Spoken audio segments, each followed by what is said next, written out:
Let's read together only verses 1 to 4. Verses 1 to 4. Magatungan kita sa pagbasa. Colossians chapter 3, verses 1 to 4.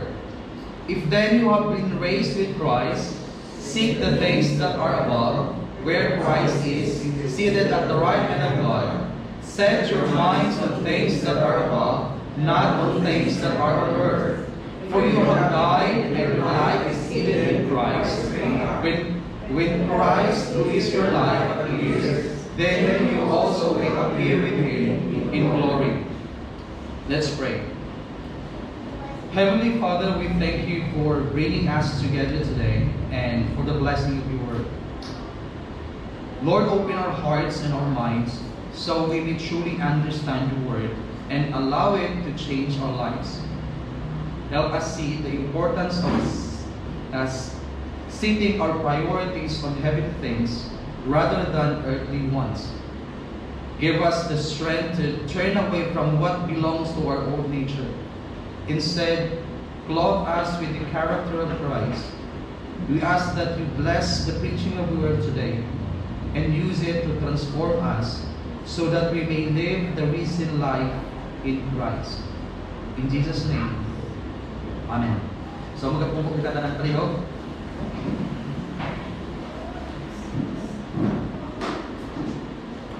There's a high school student who saved up for months to buy a rare and limited edition skin with his favorite online games. Also, sa mga high school, even college, online games. When he finally unlocked it, his character looked unstoppable, as Sting. It has growing armor, custom animations, and special effects when he walks. So other players noticed it immediately. They said, ang balila, wow, whoa, that's legendary.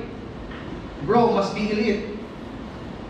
So to make this story short, they loaded him into a match feeling confident. Astig iyang hero.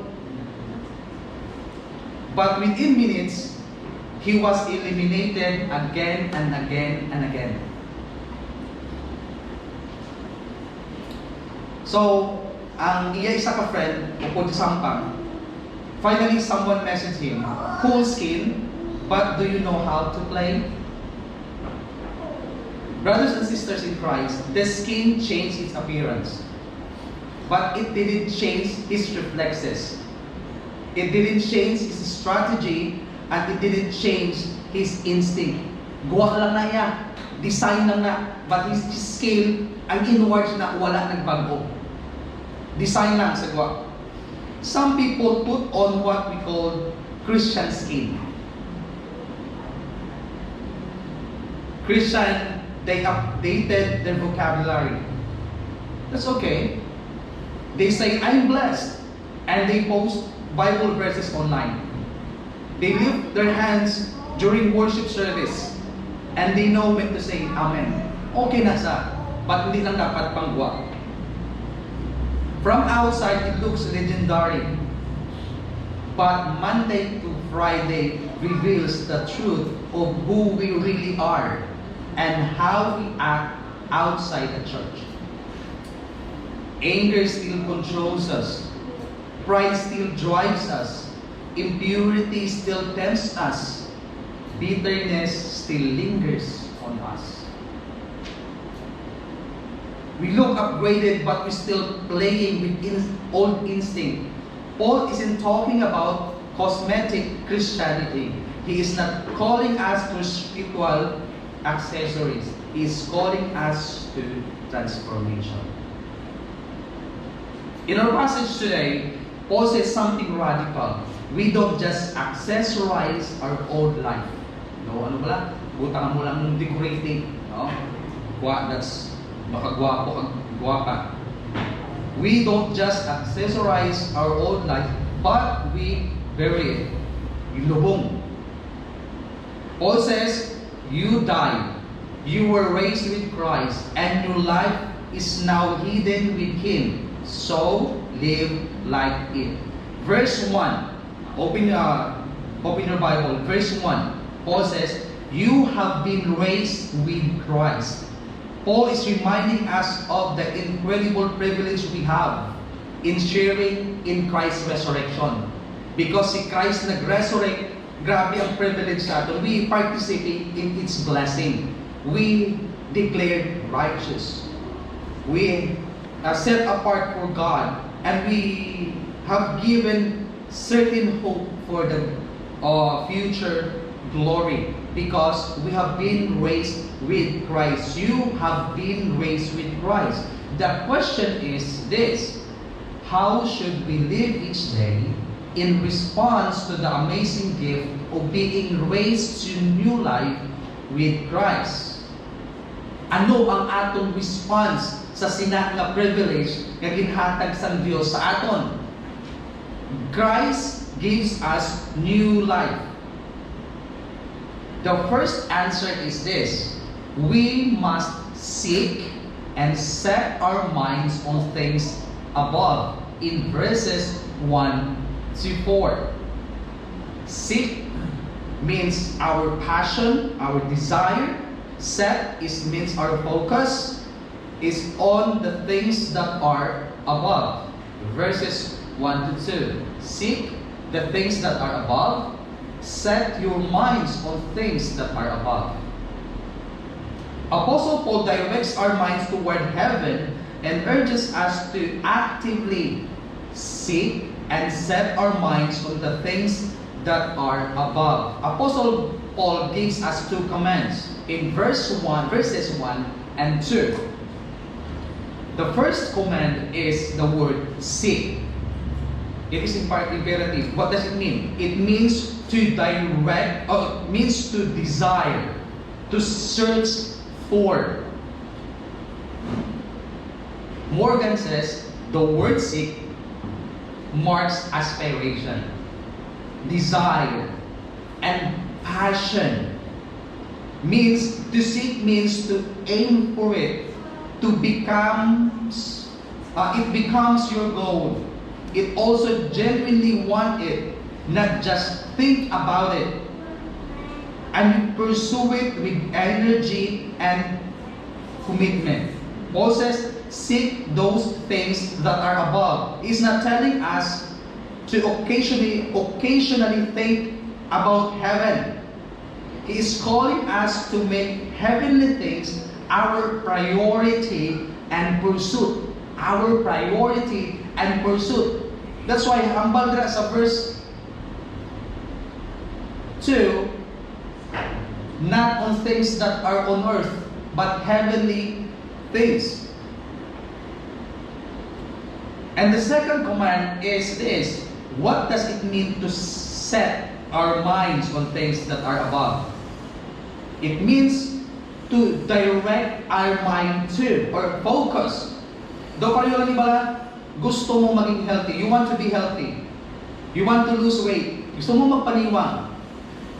Kagapamangkot, paano ka maging niwang? You need to fix your mind on that goal. Paano ka maging healthy? Paano ka magniwang? You need to fix your mind. Kung naka-fix na yung mind on that goal, on that desire, ginailisan mo na sa kung anong imong ginakaon. Change what you eat. And you wake up early and you do exercise. Because gusto ko magpaniwang mo. Gusto mo maging healthy. And you avoid unhealthy habits or unhealthy foods. Amo man na sa Christian life. Because we have raised with Christ, our priorities change. Our focus changes. Instead of being controlled by earthly goals, we begin to pursue what honors God and has eternal value.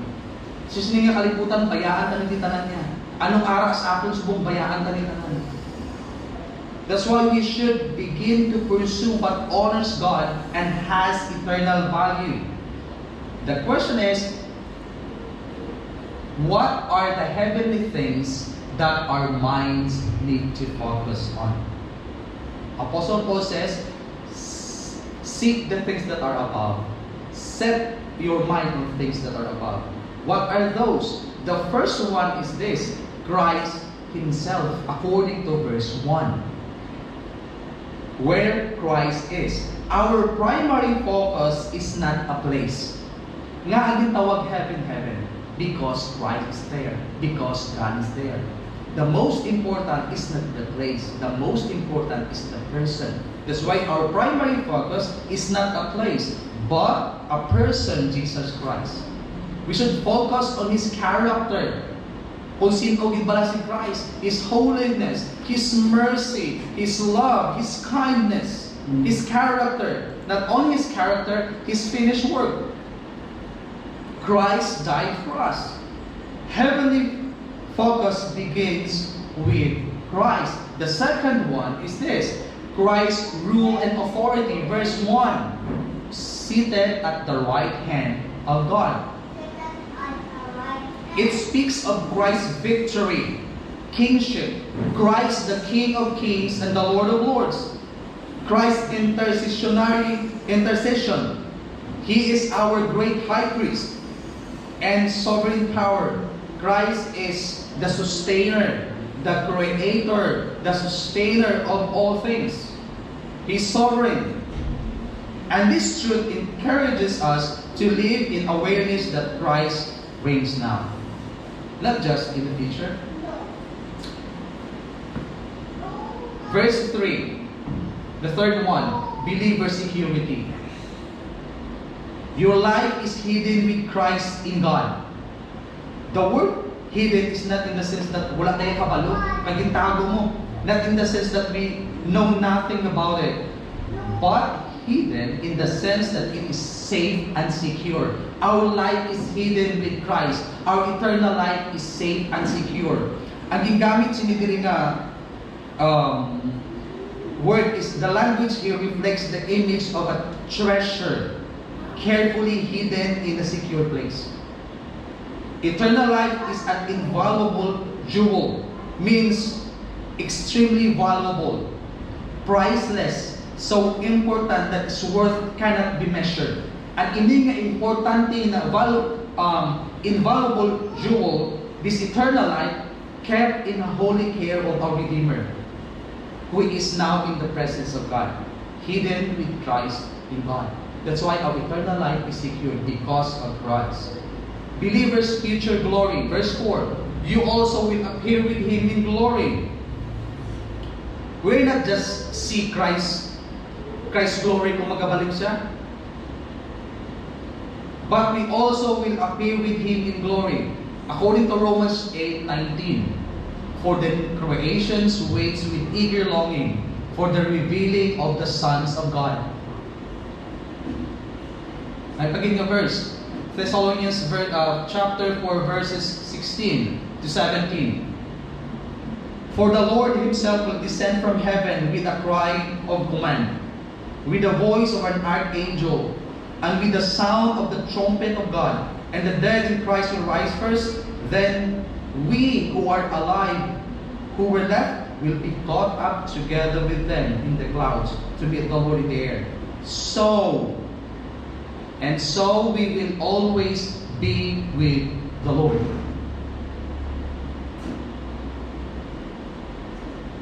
This is our glorious hope. We see Christ, to be like Christ, and to be with Christ forever. Ano ang lesson natin for that part? Since we have been raised with Christ, we must fix our minds and hearts on Him, cherishing His person, trusting His sovereign reign, resting in His keeping power, and longing for the day that we will appear with Him in glory. We should delight in who Christ is, His holiness, His mercy, His faithfulness, and His finished work. We should always remember that He is already seated in the authority, and that nothing, even uncertain circumstances, even wars, lies outside His rule.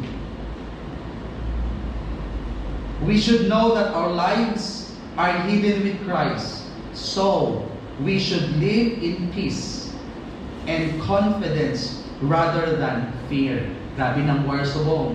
Ang iba nagkakapalaka na kung ano ang future. But we should live in peace and confidence rather than fear. As we eagerly long for Christ's coming and our future glory, we should let that truth shape our present obedience. How should we live each day in response to the amazing gift of being raised with Christ? Not only we must seek and set our mind on things that are above, on Christ Himself, His rule, His authority, and our sa aton nga security, the security of eternal life, and for our future glory, also we must put to death our old sinful ways. Verses 5 to 9. Because we have this privilege, no? We have risen with Christ. We are transformed. We have eternal life. And we are secure. Grabe nga privilege. Naton tungkol kay Kristo Jesus. But, hambal ni Apostle Paul, but you must put to death our old sinful ways because your future is heaven. May ara kaya nga buwas damlag. Paul didn't say you manage sin or make excuses of it, but to kill it.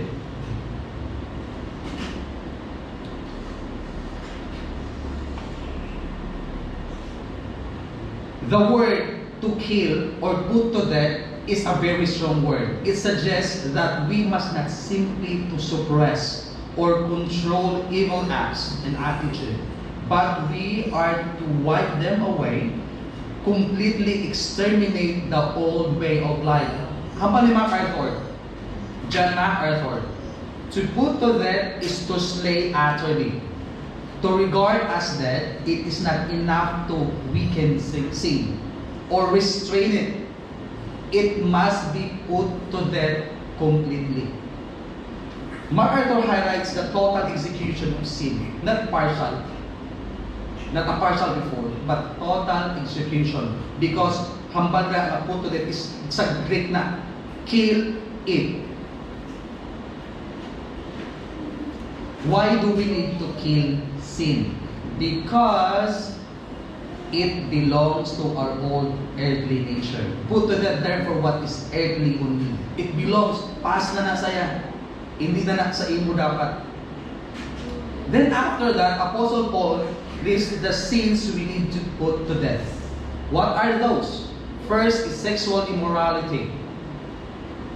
The Greek is porneia, means pornography.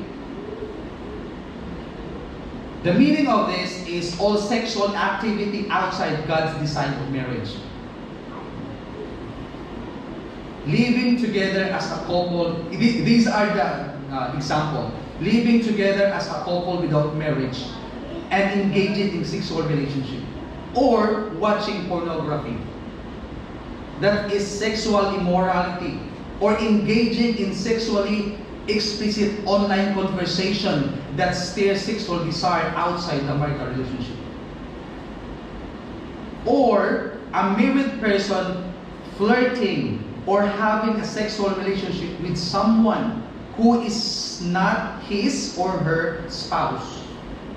Or dating couples engaging in sexual activity before marriage. That is all sexual activity outside God's design for marriage. That is sexual immorality. And the next one is impurity. Ang impurity naman niya, arak pa sa sunod. Ang sexual immorality is actual action. Ginahimo mo. Ang impurity is arak sa imo heart and sa arak sa imo mind. Meaning, moral uncleanness, inward corruption. For example, fantasizing someone who is not your spouse. Aram sa imo mind.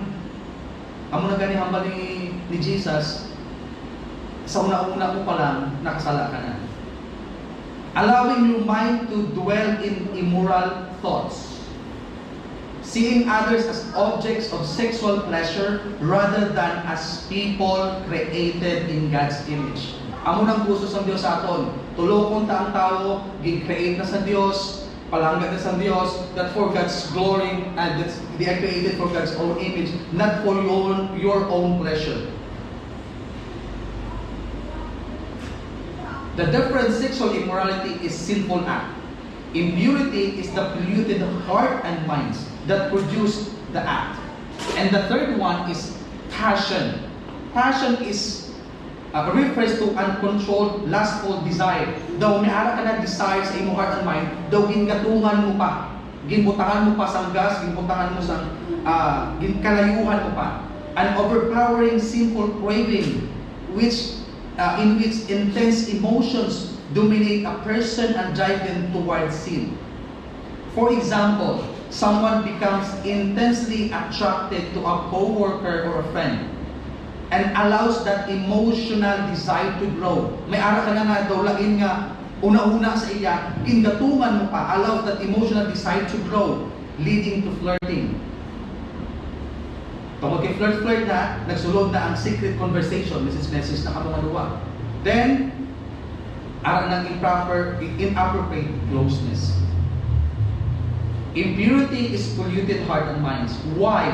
Passion, pathos, passion is the burning emotional craving. And number four is evil desire. Evil desire means sinful craving, longing for what God forbids. Ginhambal sa Diyos nga hindi na dapat, but gusto mo. For example, a person inwardly long for forbidden relationship. He or she wants or desiring someone else's spouse and continues to nurture that craving in the heart. That's evil desire. Next is covetousness. That's greed. Apos naman na, intindihan na covetousness means greed.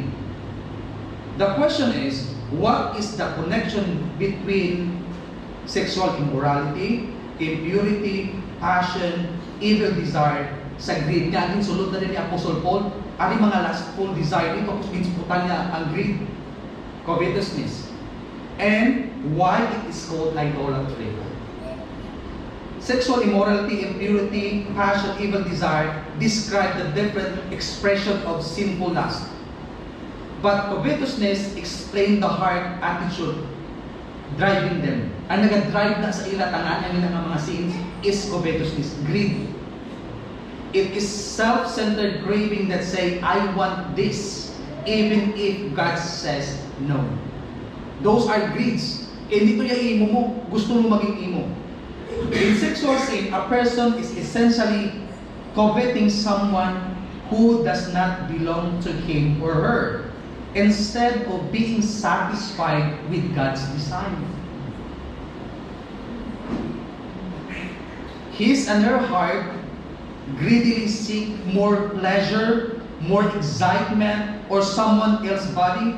That is why Paul calls it idolatry. Nga idolatry ni, because the person treats desire, pleasure as more important than obedience to God. Nga, why this desire and pleasure become idols? Because it replaces God's authority in our heart. Dapat ang magaling sa aton ang Diyos. Ang iyang authority, dapat kita magasunod sa Diyos, which is hindi dapat ang sinful or ang mga desire, evil desire. That's why idolatry. Because you follow ang hindi nga mga bagay instead na ang Diyos na dapat aton i-follow sa aton life. Why do we need to kill sin in life? Sexual immorality, impurity, passion, evil desire, covetousness. Because of this, it invites God's wrath. On account of this, the wrath of God is coming. If a person loves this kind of sinful lifestyle and refuses to come to Jesus in humility and repentance, He is adding his guilt and deepening his condemnation. No one is perfect. We all struggle about sin. But anong dapat natin himoon? We surrender this sin to God with humility and repentance. Because this coming wrath is certain and righteous judgment against all who persist in rebellion and refuses the grace offered in Christ. Biskan ano pa na sala mo, if you come to Christ sincerely, honestly, God forgives you. But kung nag-continue ka na, gina-invite mo ang kasingkan. God. MacArthur says, God's wrath is certain. It is the divine response to persistent. Ginahambalan ka na, wala ka lang gihapon. Unrepentant sin. Those who continue in such pattern store up judgment for themselves. Romans chapter 2 verse 5. Because of your hard and impenitent heart, you are storing up wrath for yourself on the day of wrath, when God's righteous judgment will be revealed. Then, after that, Paul added social sins. Na sexual sin. Then, Paul added social sins that we need to put away. In verse 5, Apostle Paul, ang Greek na ginamit niya, to kill, means to exercise sinful desire, to execute sinful desire completely. In verse 8, Paul described taking off sinful behavior like dirty clothes. Ano maya? Ginahuba. Ito ya, kill. At yun mo dapat wala na sinumalay. Ariya, ginamat-amat mo. What are those sins na ginahuba mo nga daw bayo? Anger, wrath, malice, slander, obscene talk, and lying. So, hindi ko more put emphasis sa sining mga bagay. Kaya ginwali niya ng Joven last 2 Sundays ago. Kaganami sa pagplasta nito at clear sa pagplasta niya sa aton. Nga kinanglan natin i-put away ang ina ng mga bagay because it destroys social relationships. Because it destroys social relationships.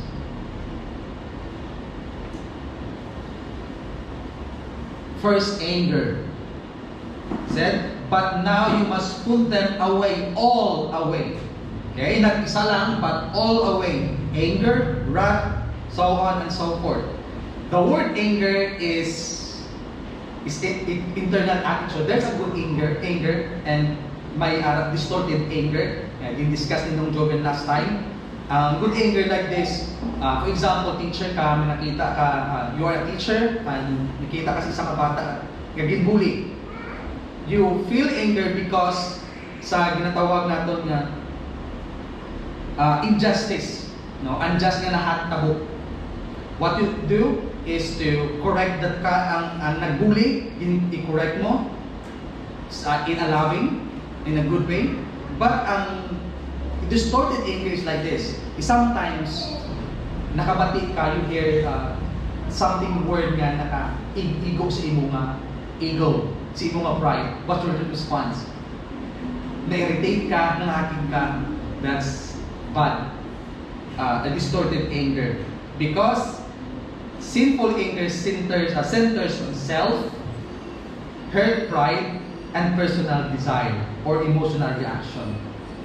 But good anger is for the glory of God. Masaya.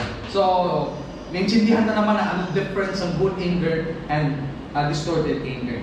Next is wrath. Wrath means is explosive outburst of anger. Anger yan, inside, sulod. Hindi ka ng sulod. But ang wrath is explosive outburst of anger. Doon parang pa lang drive mo, dasig drive mo, kulpitin ka sa tubang, anong reaction tagsa?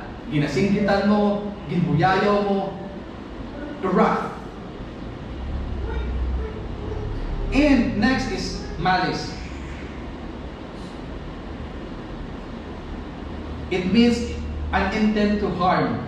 Anger feels, but malice plans. Nagplano kang matimalos.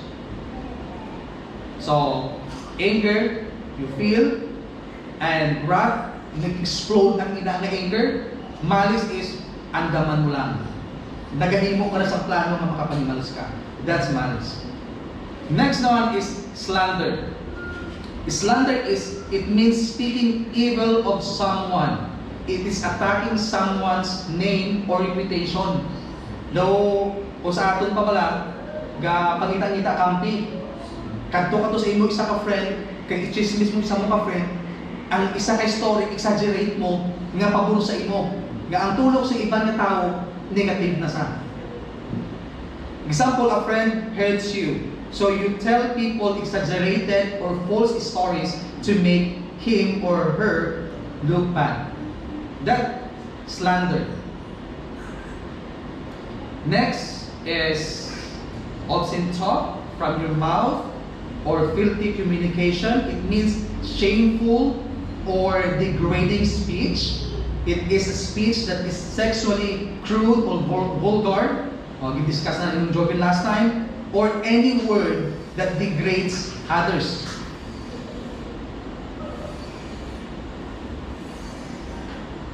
Someone uses graphic or dirty or sexually explicit language to insult another person. The goal is not just to disagree, but to humiliate or demean a person. Next, lying. That's easy. Any form of lying is lying. Half truth, half lie is still lie. Anything. Intindihan na na. No need to discuss pagit sa aton. Verses 8 and 9, Paul shows us that sin begins in the heart. You feel anger. It grows in desire. Explode in behavior. And damages relationships. Tungkol kay grabe mo kaakig, na-explode mo kaakig, nagplano ka na, nga magbalos ka, naghimuhimo ka na sa istorya para nga magmalain ang ibang na tao. And in result, damages relationships. That's why we need to put off all of this. Lesson. Because we have new life in Christ, we must decisively and completely kill our old sinful desire. That's very dangerous. Old sinful desires and behaviors, since they belong to our former nature. Let's pass. Hindi lang belong sa ating former nature, it invites God's righteous judgment. Also, destroy our relationship with Him, with God, and with others. According to 2 Corinthians chapter 5, verse 17, memorize na natin. Therefore, if anyone be in Christ, he is a new creation. All things are passed away. Behold, the new has come. John Owen, so pamilya kita kay John Owen, isa ka pastor, Puritan pastor. It says, be killing sin, or sin will be killing you. Again, be killing sin, or sin will be killing you. That's true. If we allow it to live, it will slowly destroy us spiritually. How should we live each day in response to the amazing gift of being raised to new life with Christ? Hindi lamang to seek and to set our minds on things above. Also, we need to kill or to put to death tanan nga sinful desire. Also, we must clothe ourselves daily with compassion, kindness, humility, meekness, patience, forgiveness, and above all, love. But before Paul commands us to put on this Christ-like virtues, he reminds us of who we really are in Christ. For Paul, the call to holy living is rooted in transformed identity. That's why in verses 10, he says, put on the new self. Put on the new self, this phrase is used for changing clothes. The believers take off the old life in Adam and put on the new life in Christ. Then Apostle Paul explains that this new life, ang hindi put on natin yung new life, is living and active. Hindi pa niya perfect. Living and active, it means it's not complete in its outward expression. It is growing, maturing, and continually being transformed. In which, why Paul adds, which being renewed. Transform, being renewed. Renewed. And this renewal happens through what? Growing knowledge of God and His Word. Renewed in the knowledge. Ano na sa klase ng knowledge? That's the knowledge in the Bible, the knowledge about God, the knowledge about His Word. That's why every believer should develop a hunger to know what God says and to think according to His truth. And as we grow in transformation in the knowledge of God, we are being reshaped according to God's original design for humanity. It says, after the image of its Creator. This phrase echoes back on Genesis chapter 1:27. Na kita create kita. Man was created in the image of God, where humanity was created in God's image. The first Adam failed, but now in Christ, the second Adam, we are recreated according to the true image of God. Then this restored image is not a private or individual reality. Ang ining nga image naging create sa Diyos sa aton. It does not stop at personal renewal. When God restores His image in a person, He also reshapes the way they relate to one another. That's why ginsog po ni Apostle Paul, verse 11, hambal niya sa verse 11, this one. Here there is no Greek, Jew, circumcised and uncircumcised, barbarian, Scythian, slave-free, but Christ is all and in all. Ang ini nga this transformation nagarelate sa iban. Ang ini nga transformation nag-broke sang wall sa aton. Because ang tao bisan subong nakabase sa race, social status ang life. Paul declares that in Christ, race, class, culture, and status no longer determine a person's worth. Ano man klase ang imo nga race? Worth, value, or standing before God. Why? Because Christ is all and in all. What does it mean that Christ is all? Means Christ is everything that ultimately matters. Hindi kung ano imo race, status in life, pigado ka man, manggaranon ka man. Means Christ is everything that ultimately matters. Why? Because Christ is our righteousness. Christ is our peace. Christ is our unity. Christ is our sufficiency. Race, status in life cannot produce righteousness. Race, status in life cannot produce real peace. cannot produce real unity and sufficiency or satisfaction. Only Christ can provide these things sa atin. Righteousness,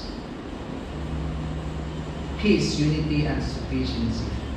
And also, what does it mean? Christ in all. Not Christ is all and Christ in all. Means Christ dwells in every believer. Regardless of race, background, education, or social class, has the same indwelling Christ. That's why ang mga dividing wall, nadula na picture of Christ. The slave has Christ. The free man has Christ. The educated Greek has Christ. And the despised Scythian has Christ. Apostle Paul's point is this: all dividing walls collapse because Christ is our everything. Because Christ lives in every one of us. Since Christ is truly our all, and we all share the same Lord who dwells within us, we are God, and we are God's chosen ones, holy, beloved. Then we should put on what? Put on new clothes: compassionate heart, kindness, humility, meekness, patience. Sa sinama unity dapat may-ari sa sinina, Christ-like virtue. Clothe yourselves with the character of Christ. What are those? Compassionate hearts, kindness, humility, meekness, patience, so on and so forth. Compassionate heart means a heart that truly feels for others and move to help. A compassionate heart feels someone's pain, or your hands do something about it. Bruce says, a compassionate which believers are to put on is a heartfelt pity for others in their weakness and suffering. Next is kindness. The word kindness, in ancient usage, the word was used to describe a wine that had matured and lost its harshness. Grabe ka, kita, pala inom nito ba? Pero pag nagnamin na namin ng wine, pag pagpupagani, grabe pag-upload. So, example, there's someone who speaks to you sharply. Your flesh wants to respond sharply. But kindness chooses restraint. It answers in a way that comes instead of escalates. It is like aged wine that has lost its bitterness. Romans chapter 2 verse 4. The kindness of God meant to lead you to repentance. God is so kind. Ang kindness nga atong gina-practice, gina-put-on, nakabase na sa kindness ng Diyos sa aton. Because Christ is rich in His kindness, forbearance and patience, not knowing that God's kindness is meant to lead you to repentance.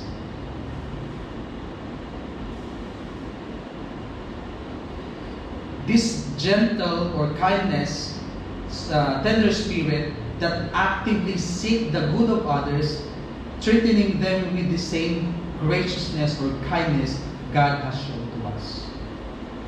Next is humility. In ancient Greco-Roman world, humility is considered weakness. Weakness na yan. Dapat lalaki strong. But for us believers, it became a virtue because it reflects Christ's character.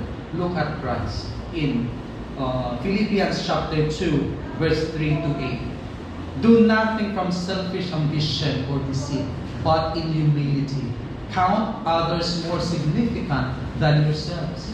Let each of you look not only on his own interest, but also to the interest of others.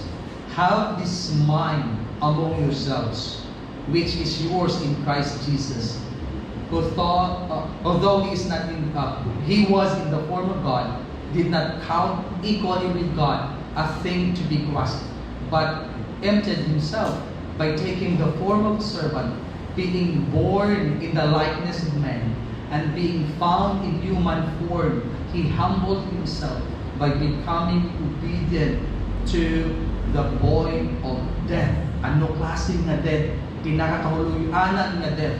Even the death on the cross. That's humility. Christ, who is the creator, the sustainer, the owner of all things, died sa ano? Death on the cross. Grabe ng humility. Next, meekness. Meekness means gentleness, controlled strength, or power under control. Ang ini nga word, ginagamit nila sa isa ka wild na kabayo. Although the wild horse is very strong, is very powerful, kaya sa itain sa person, sa tao. Jesus Christ himself, Jesus Christ described himself as meek in Matthew chapter 11 verse 29.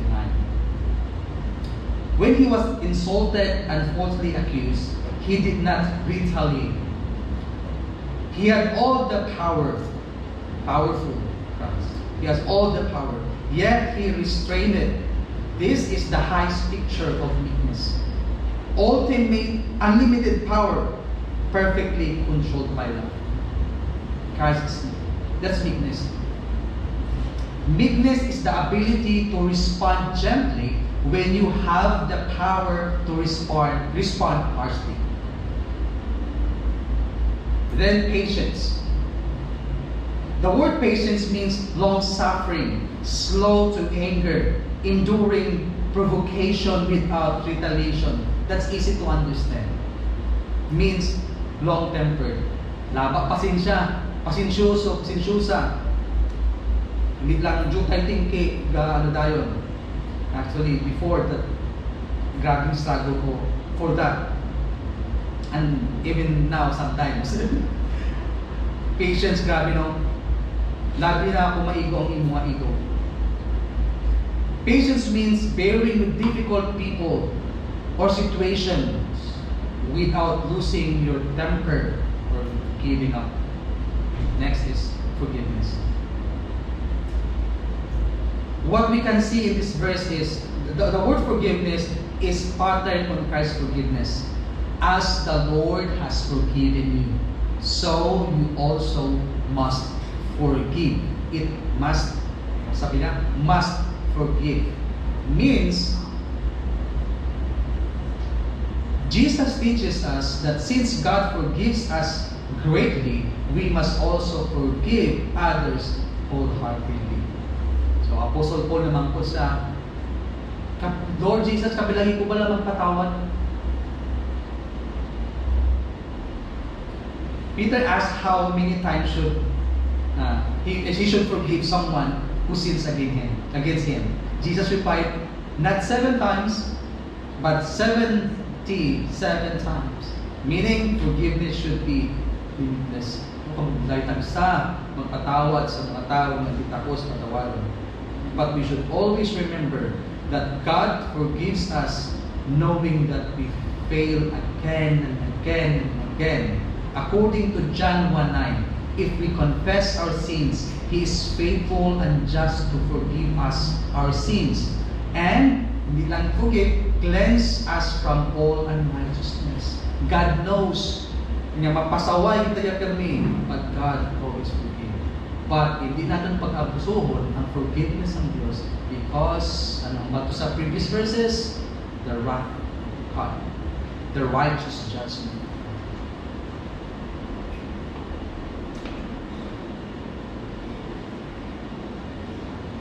And above all, verse 14. And above all this, put on love, which binds everything together in perfect harmony. Love is a crowning virtue that governs all others. Compassionate heart, kindness, humility, meekness, patience, and forgiveness. Do pareho plus isa ka paas mga lalaki, guilt. The word binds pictures a belt or a garment holding together, holding clothing in place. Love is the outer garment that keeps all Christian virtue united and complete. Love is supreme, self-giving virtue that holds believers' character together and produces true unity. Love is very important. So what we can see, ano man atong mag-learn nga this part. So atong yung third point. Identity leads to transformation. Transformation leads to Christ-like character. We are called holy. We are being transformed by Christ. That's why we put on Christ-like character. And Christ-like character is crowned by love. So, love na yung pinaka, sa tanan nila. Nag-unite sa those virtues. Lesson. Because we have been made new in Christ and renewed in His image, in the image of the Creator, we must live above all divisions. Clothe yourselves daily with Christ-like virtues. Forgive as we have been forgiven, and let love bind everything together in perfect harmony. Okay, application.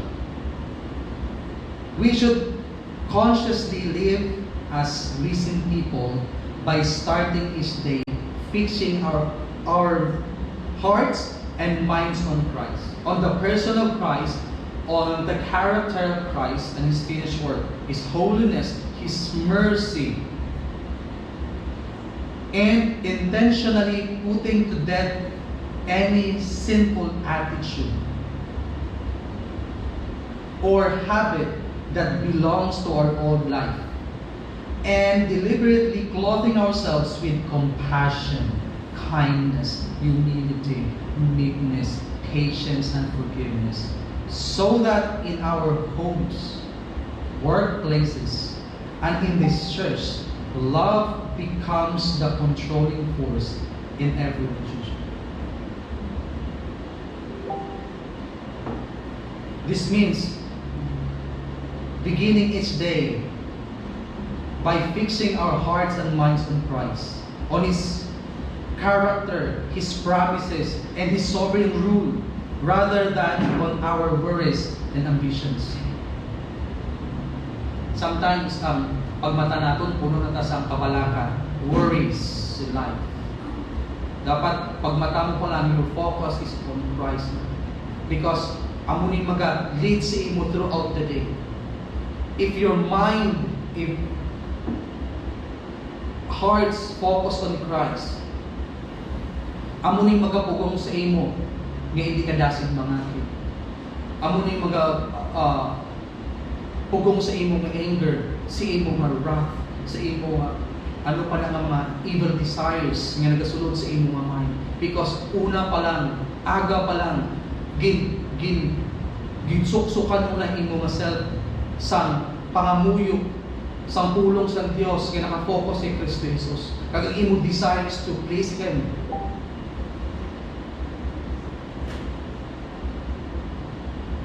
Then as we wait for His coming and for our future glory, we should intentionally put to death the sinful attitude. Okay.